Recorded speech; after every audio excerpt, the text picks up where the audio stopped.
sumber energi dan perubahannya. Dari beberapa bentuk energi, masih ingat bunyi hukum kekekalan energi? Energi tidak dapat dimusnahkan. Iya, tetapi energi dapat mengalami perubahan bentuk dari satu bentuk energi ke bentuk energi yang lain. Sebelumnya kita sudah belajar terkait dengan perubahan bentuk energi pada suatu benda. Maka pada pembelajaran kita hari ini kita akan belajar terkait dengan perubahan bentuk energi pada makhluk hidup. Nah, kalau pada makhluk hidup, perubahan bentuk energi yang kita pelajari, istilah lainnya itu disebut dengan transformasi energi. Inilah yang akan kita pelajari pada pertemuan kita hari ini, terkait dengan transformasi energi dan metabolisme sel. Nah, tujuan pembelajaran yang akan kita pelajari di sini yaitu kalian bisa lihat di atas, melalui kajian literatur dan pengamatan video, maka kalian diharapkan mampu menjelaskan apa itu transformasi energi dan metabolisme sel. Kemudian yang kedua, kalian diharapkan mampu menganalisis transformasi energi dalam sel dengan benar.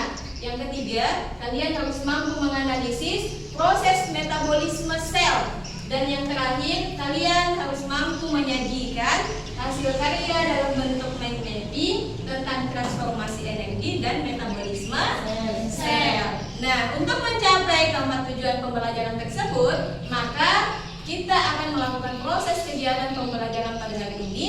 Bentuk kelompoknya seperti huruf. Jadi angkat ya kursinya supaya tidak terlalu ribut.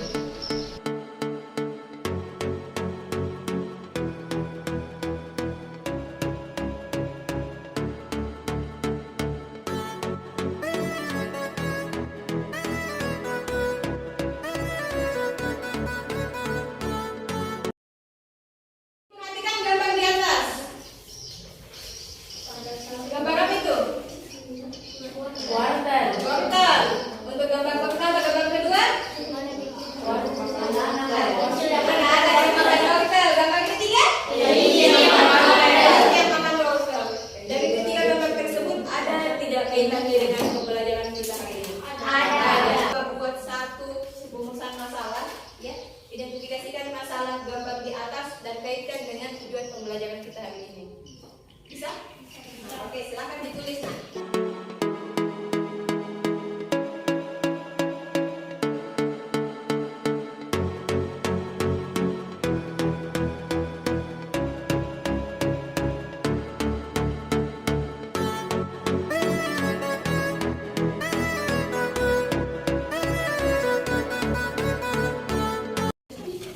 Didiskusikan. Apakah manusia dan hewan memperoleh energi dengan cara yang sama?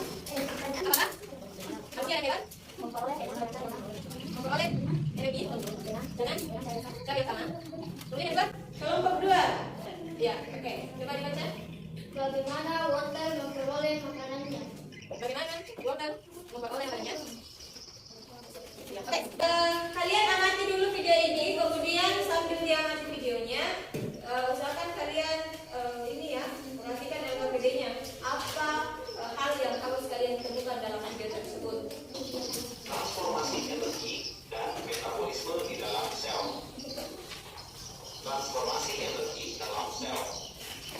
Pada makhluk hidup heterotrom atau makhluk hidup yang memanfaatkan sumber makanan organik atau makhluk hidup yang tidak mampu mengubah keluaran organik menjadi senyawa organik. Energi bersumber dari makanan yang dikonsumsi. Energi ini akan mengalami transformasi mulai dari energi potensial berupa energi kimia makanan menjadi energi panas dan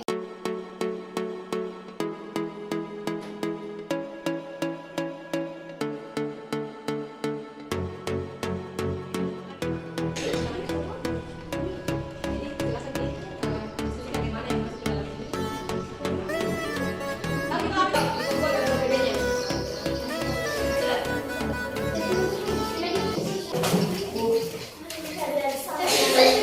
Masing-masing perwakilan kelompok ini ke depan.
Katabolisme membutuhkan energi. Anabolisme membebaskan energi. Tujuan katabolisme memerlukan membela molekul kompleks menjadi sederhana. Sekian dari saya. Waalaikumsalam.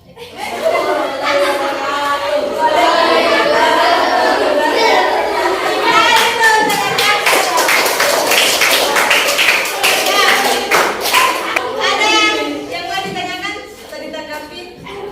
Jangan tiga orang, satu bagian satu. Apa yang dimaksud respirasi? Apa yang dimaksud dengan respirasi? Dua, siapa yang menjawab? Respirasi. Apa itu respirasi? Respirasi yaitu suatu proses pembebasan energi yang tidak tersimpan dalam cair energi melalui proses kimia dengan menggunakan oksigen. Dari respirasi hasilkan energi kimia untuk kegiatan kehidupan seperti Intinya, respirasi adalah suatu proses pembebasan energi.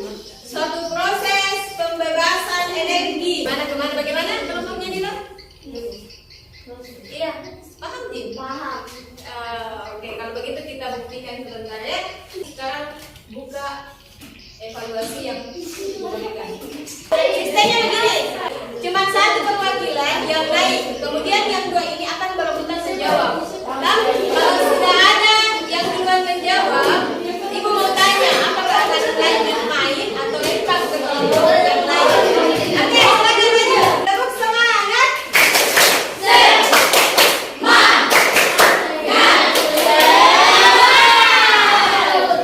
Konsentrasi. Oke, pertanyaan pertama. Materinya kan ada dua, transformasi energi dengan metabolisme sel. Pertanyaannya, transformasi energi dikelompokkan menjadi dua. Sebutkan satu di antaranya. Oke. Anabolisme dan katabolisme. Sama. Oke, lanjut pertanyaan yang kedua. Fotosintesis. Metabolisme dikelompokkan menjadi dua. Sebutkan. Katabolisme dan anabolisme. Katabolisme dan anabolisme. Mau lanjut atau lempar? Lanjut. Oke, kita kembali dulu ke kelompoknya. Kelompok satu. Kelompok dua sekarang kembali ke tempatnya.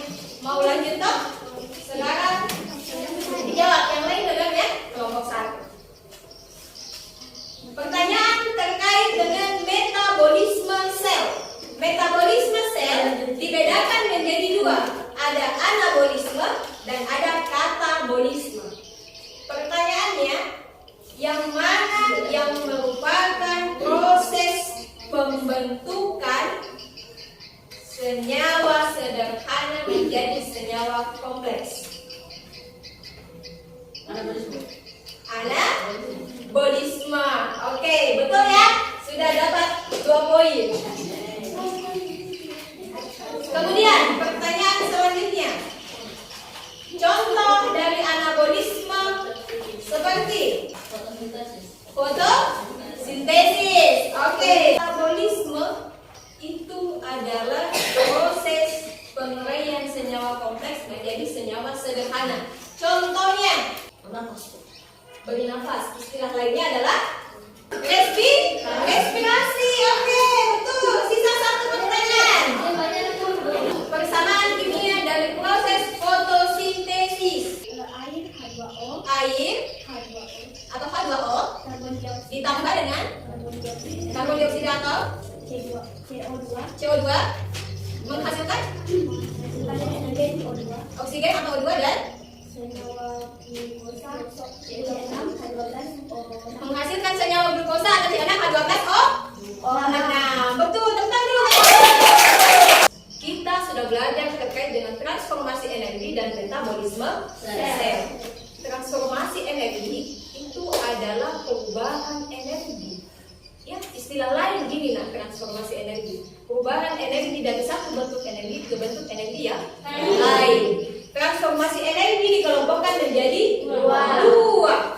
Ya, ada transformasi energi oleh klorofil dan ada transformasi energi oleh mitokondria. Ini jawabannya tadi. Transformasi energi oleh klorofil dan transformasi energi oleh mitokondria. Klorofil dan mitokondria sama-sama merupakan organel sel. Organel sel kalau klorofil terdapat pada organ daun. Ya, jadi kalau klorofil itu hanya terjadi pada makhluk hidup seperti tumbuhan. Kalau mitokondria itu organel sel yang terdapat pada sel saraf dan sel otot. Dan ini terdapat pada makhluk hidup seperti manusia dan hewan. Seperti itu. Paham sampai di sini? Paham. Iya. Ada satu orang yang mau memberikan kesimpulan? Nah, oke, Jaksa berdiri. Masya Allah sekali nih Jaksa. Pada makhluk hidup, energi yang diperoleh untuk mengalami transformasi yang terjadi mulai dari energi potensial menjadi energi kinetik, kemudian menjadi energi potensial menjadi energi kimia, kemudian menjadi energi kinetik atau energi gerak. Itu bagikan ini ya, nanti dibuatkan mind mappingnya. Oke? Satu kelompok saja yang buat mind mapping nanti diskusikan ya. Bisa. Ada yang mau ditanyakan terkait materi hari ini? Tidak. Sekali dipulang. Ya. Apa namanya? Mind mapping itu sama dengan pada pertemuan sebelum-sebelumnya, tapi kalau bisa lebih kreatif lagi. Bisa dalam bentuk pohon, atau bagaimana ya? Tentang transformasi energi dan metabolisme sel. Ibu mau lihat kaitannya? Ya, karena masing-masing kan ada fotosintesis dan respirasi. Oke, sekian dari Ibu. Ucapkan banyak terima kasih. Assalamualaikum warahmatullahi wabarakatuh. Waalaikumsalam warahmatullahi wabarakatuh. Let's pray together.